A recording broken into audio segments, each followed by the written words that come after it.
All right, welcome back. At the top of the hour, we have an exciting lineup to go for this afternoon. Next up will be Usama Fayyad, who is chairman of Open Insights. And Usama is going to really echo some of the things that I have when I speak to young data scientists about how incredibly broad the field is, and to really embrace that broadness and find your place. So Usama was the first person to hold the Chief Data Officer title at Yahoo when the company acquired his startup back in 2004. After that, he founded Open Insights, which is a technology and consulting firm that enables enterprises to really get value out of their data assets. He is also the co-founder and CTO at OODA Health, which is a VC-funded company aiming to liberate our healthcare system from its incredible administrative overcosts by leveraging both AI and automation. So Usama will tell us today about license to analyze, who can really claim to be a data scientist, how do we define roles, standards, and assess skills within this incredibly broad and diverse field of data science. Usama, tell us more. Okay, hello everyone, and thank you for that very nice introduction.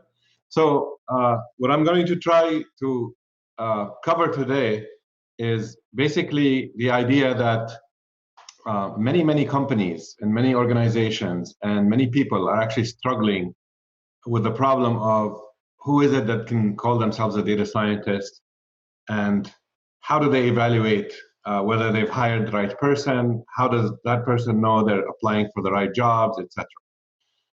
And this really came out of a personal experience. So as mentioned, I founded Open Insights after leaving Yahoo, who acquired my second startup out of Microsoft. And really Microsoft was trying to bring me back. I wasn't ready to go.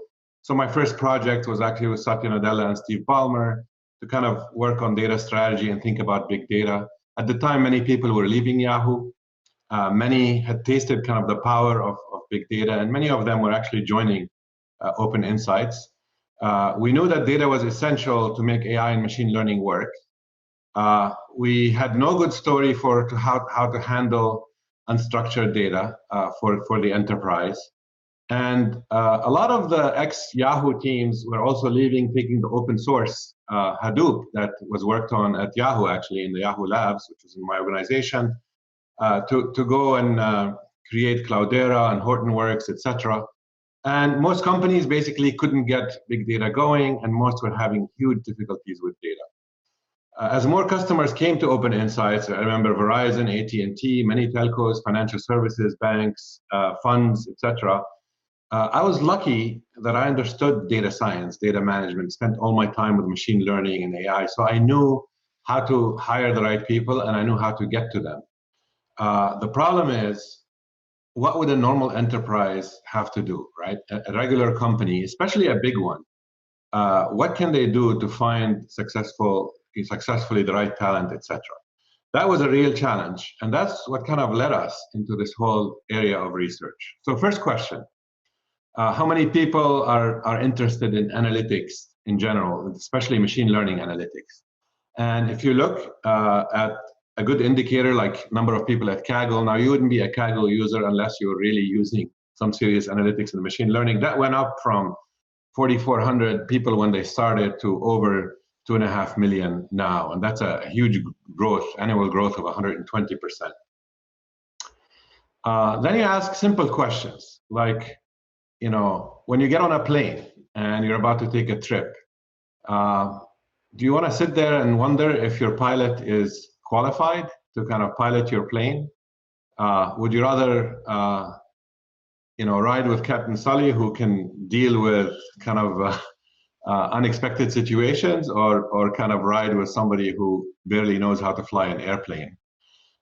Same when you're going in for surgery or anything, and you get a lot of horror stories about, you know, surgery's gone bad, etc. So how do you recover from all of this, and how do you get to a point where you don't have to think about all these nightmares? When you're trying to evaluate who's dealing with your data.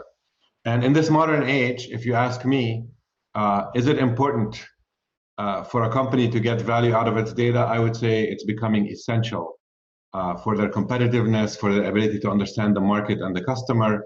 On the other hand, do you think bad stuff can happen when you are analyzing the data with the wrong people or the wrong tools, or you don't know what you're doing? And the answer is yes. This is an increasingly important area.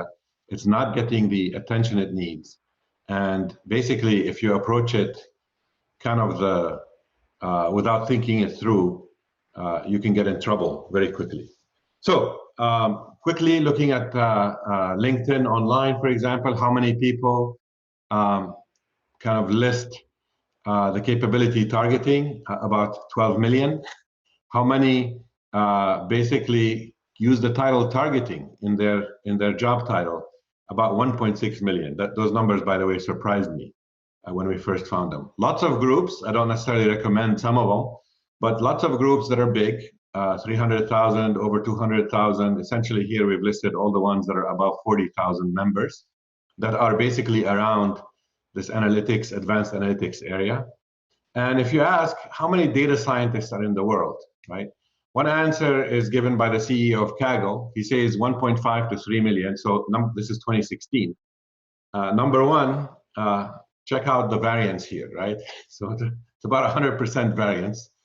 But more importantly, if you look at the data backing this up today, you'll see that there's about 200 to 700,000 new grads in the job market annually. And again, look at the big range, right? We don't really know. The number of jobs for all US professionals will increase to 2.7 million by IBM by 2020. And the annual demand for these data scientist roles, developers and engineers will be about 700,000 openings every year, right? So this is an area of growing demand, and the numbers kind of support this guess of 1.5 to 3 million data scientists. If you ask, is there a skill shortage? The answer is yes. If you notice, the top emerging jobs with huge growth rates are machine learning engineer and data scientist. We listed some others there. But basically in 2011, McKinsey Consulting essentially said, look, there's going to be a 150 to 190 K shortage of people. This is an annual shortage of people with analytical skills by 2018. Actually, LinkedIn recently did, a year ago, did a study where they in fact reported that the shortage is about 151,000 people. So kind of, hate to admit it, McKinsey was right. But the point is 151,000 people, and that's the shortage, right? That's how many people are available versus how many people, how many job openings are there. Again, you look at it from other angles. I think PwC has a whole other angle where they created new domains to kind of think about data science, from ability to tell stories to ability to do deep analytical approaches, etc. And they're basically forecasting the same ranges on the numbers. Tessent recently said there's about 300,000 AI practitioners and researchers worldwide, but we know there are actually, from postings, millions of jobs for these people. And if you ask a lot of people, what is the biggest blocker, they'll tell you it's the lack of skilled people that are blocking us from, for example, doing things like deep learning, right? So that's recognized. Now, you go and look at the companies who are hiring data scientists, and you say, let's look at Facebook. I'm using Facebook here as an example. Here are 3 people from Facebook. All 3 are called data scientists, so same title. You look basically at their skills, and their skills are kind of very different. Somebody is in SaaS, the other one is more in social media, the third is in business analytics. And then you look at kind of more of the skills and endorsements, and you see, the person on the left of the screen is basically, more of a machine learning person. The one in the middle, more of a statistician, and the one in the right is more kind of business optimization and so forth. Again, same job, same company, very, very different. You look at job postings from different companies, and it gets even more confusing. If you look at the qualifications, same title, right? Whether it's a data scientist or an analyst, and you read the 3 qualifications, you'll basically see kind of completely, one of them is worried about SQL, another one is worried about problem solving and programming, the third one is much more about academic and machine learning. Again, very, very confusing to candidates. What's happening at schools? We counted at least 250 programs in the US that offer graduate degrees in analytics or data science. And same problem, right? You look at their syllabus or their requirements for a degree, and you'll see a lot of differences, right? The one on the left, BYU, is emphasizing databases and object-oriented programming and so forth. The one on the right is much more around regression and statistics and so forth. You look at master's degrees at Carnegie Mellon and Columbia, same huge differences. Like when you read the two, you basically are asking yourself, which one do I really want to be in, and what kind of stuff do I want to learn? Because they're actually teaching you different things. You know, there's of course intersection around machine learning, etc. Same when you go onlining in terms of online courses, and basically say, you know, what are the course contents for these things, and same issues you run into basically. I like this quote from a job searcher on Quora, right? And he was basically talking about his experience in meeting with a lot of the people. And he said, basically, look, most interviews had me do some pseudocode and some Python and some product specific questions. But there's very little in common through his own interviews for this one job, right? He says some of them went from all-day affairs, back-to-back meetings, to just one quick meeting with a CTO. And I love how he said, ranging from formal interviews with non-technical people to happy hours kind of meetings. So again, that tells you companies don't have a systematic way of interviewing. They don't know what to interview for, and the people interviewing don't know what to interview for. According to IBM, a job opening remains 45 days open, 5 days longer than average, which is actually significant when you're talking averages. That's about you know, a good 1/9, but or 10% more. 2.7 million jobs. We talked about hiring a data scientist involves multiple rounds of interviews, and there's scarce talent. So what you have now is, let's say you spent the effort and you're trying to hire somebody. Well, the average turnover is high, right? So it's a data scientist between 10 to 12%, let's call it. Compare that with a software engineer, which is about 4%.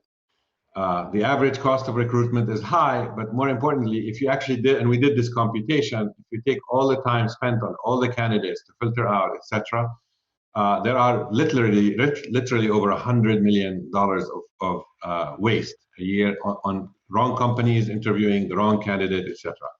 This has led us to create an initiative, basically, to set industry standards.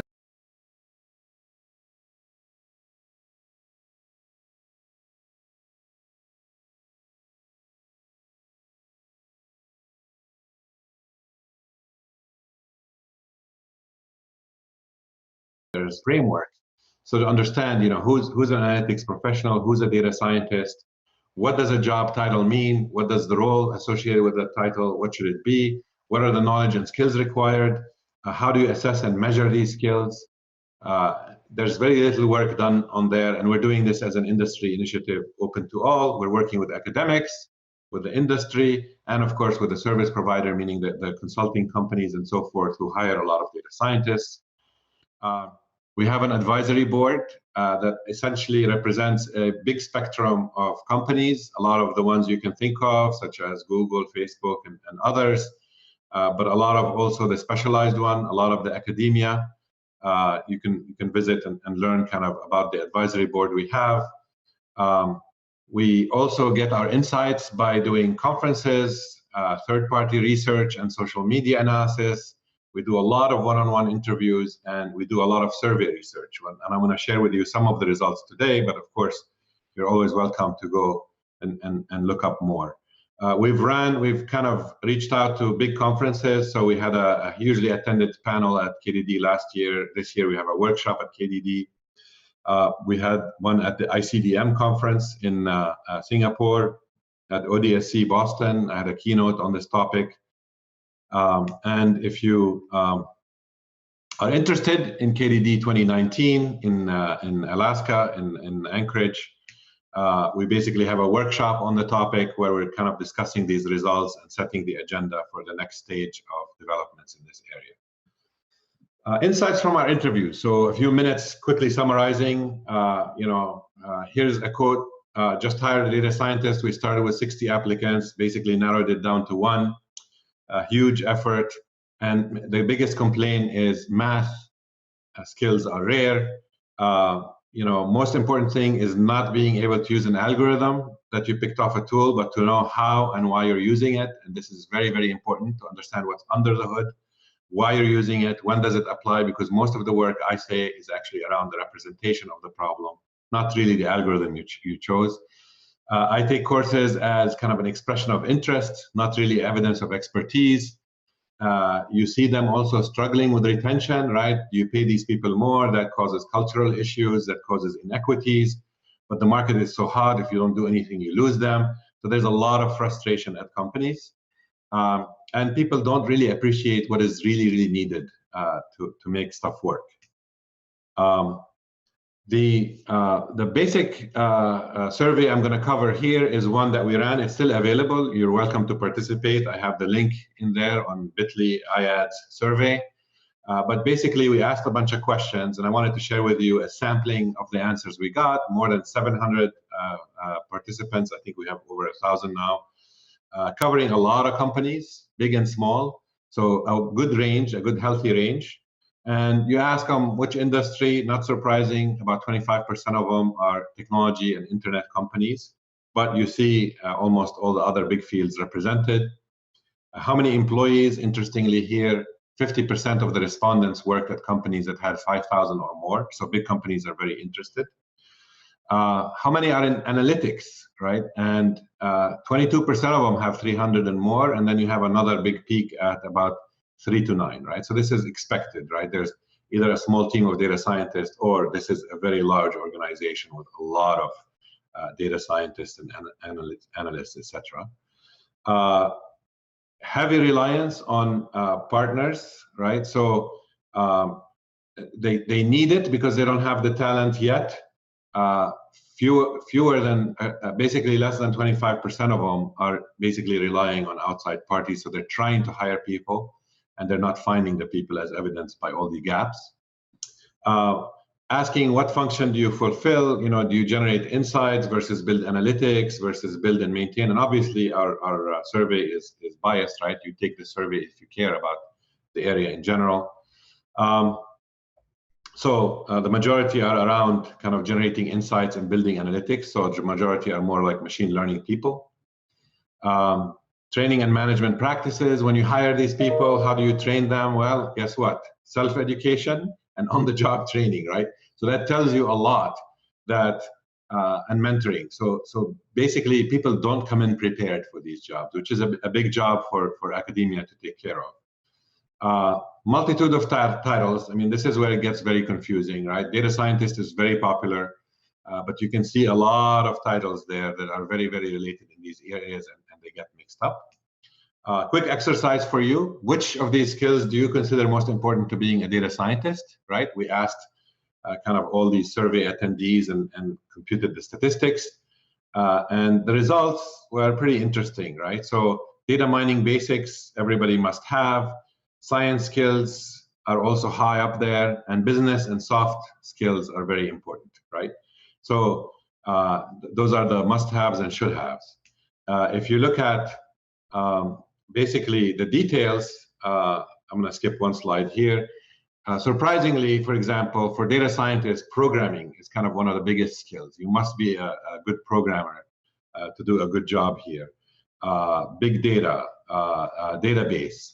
That's a bit surprising to me in terms of, like, I would have expected statistics to be more. The whole vision here is to basically create an approach where we can standardize the view and understand the roles. There's a blog. I encourage you to read some of the articles. We try to also capture the latest that's published on this. I'm running out of time, so I'm trying to wrap up here. And there's a YouTube channel. You can watch a lot of videos. People even talk about their career experience, etc. And we are, of course, on Twitter, LinkedIn, and YouTube. So with that, I encourage you, take the survey if you have the time. That will help us. And some concluding thoughts here. There's a real problem in the industry. We will lose trust and credibility if we do not define what a data scientist is and what to expect from the role. Basically, enough companies hire the wrong people, they get disappointed, the whole name of the field goes bad, and suddenly it's bad to be a machine learning person or a data scientist. Everyone is confused, right? Whether it's employers, they don't know who to hire, educators, they don't know what to teach them, and candidates, they don't know kind of, do I really qualify and what's expected of me? And bad experiences lead to the steady decline, so we want to avoid that. We think this is a very vibrant field. We want it to succeed.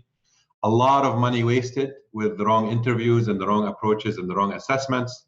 And that's why we created our initiative for analytics and data science standards. And we hope that you can join us, take the survey, volunteer, participate, contribute, and we'll be sharing a lot more papers and a lot more detailed results if you're interested.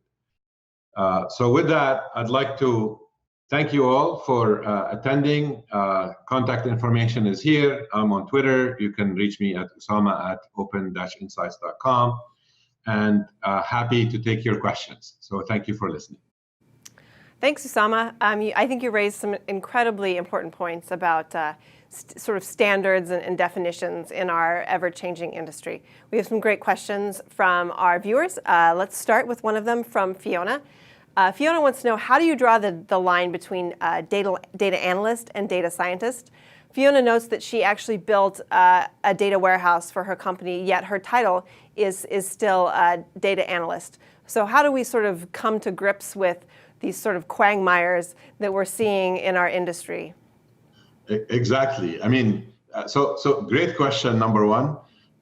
Number two, this is basically the core of the dilemma, right? So where is it that, I draw my own line. I have my box, right? So a data scientist, I expect them to have a good degree of programming. I expect them to know statistics. I expect them, to meet certain bars that I have. But who says that my bars should be the right bars, right? And that's what we're trying to get to, is what are the right bars? What do companies need? And how do we call these people with the right title? So for example, because data scientist is such a highly paid and highly coveted position, lots of people are claiming to be data scientists, probably competing with Fiona. Most of them probably unqualified, and they wouldn't even know a data warehouse if it hit them in the face. They wouldn't understand how to query it. They don't know how to do storytelling with analytics. Yep. So this is why we need to kind of solve the problem. But excellent question, because it really hits on the topic. Yeah. So I'm going to throw another wrench in your discussion, just for the sake of sort of straw manning things. There are many fields where sort of expertise in the specific topic is as important or more important than things that are sort of standard like statistics. And I will give you an example from my own background. I'm trained as a biochemist, so as a traditional bench lab scientist.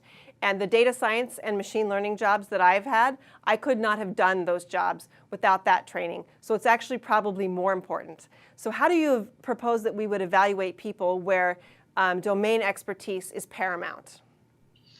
Yeah, look, I mean, domain expertise is a must in almost any real task that you do kind of outside research, or even in some cases in research, right? If you're doing research in a certain field. But here's what I would say. The core skills for doing data science are applicable in many areas and many domains, right? The way I try to think of this is very much like engineering, right? If you understand the principles of design, principles of problem solving, the principles of how to represent the problem abstractly, you can apply it to many domains and many areas, from manufacturing to transportation to construction to whatever.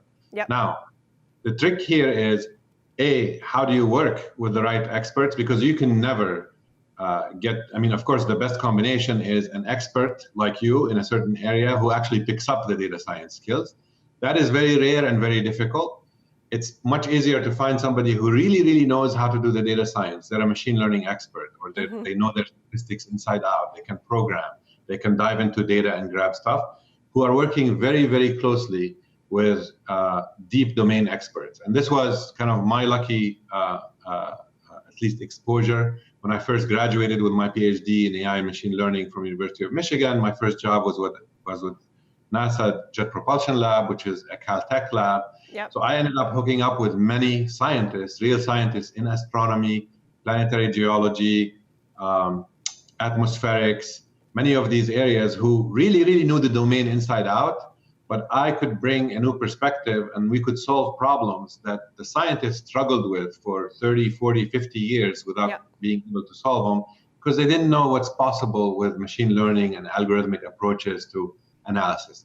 So I think it's the fusion of both. How do you got to find ways to know how to talk to domain experts, and you got to know how to collaborate with them and figure out how to make your tools and your knowledge useful.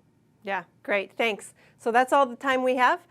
You can look up Usama on Twitter if you have more questions. We have a number, too many great questions to get to.